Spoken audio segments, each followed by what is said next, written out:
only have to share with you this morning, tied up to Sharon this morning.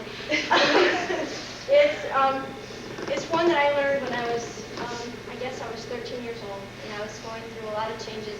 Brother was in Africa, and I stayed with Peggy for the first summer that I'd been away from home. And I had a lot of resentment and a lot of problems that I was going through as a teenager, that all of us have.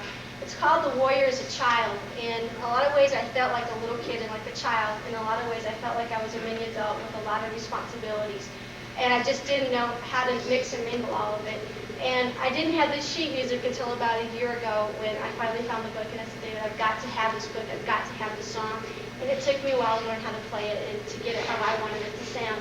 But I had the tape for years, and I had given the tape to a friend of mine who was going through a lot of problems at the same time. And it was just something very special that carried me through the years.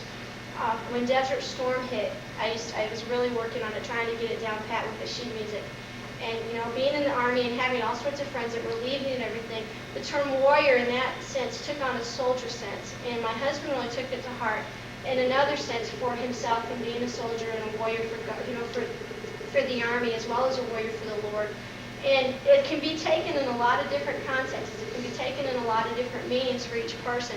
For me, it was a song that helped me to become a warrior for God and to realize that it's okay to let down my guard, and it's okay to say, I need some help and I need some time to cry, and somebody needs to be there to hold me and to say, it's all right, you're going to make it through another day. And that's exactly what this song tells you, and just let it speak to your heart this morning.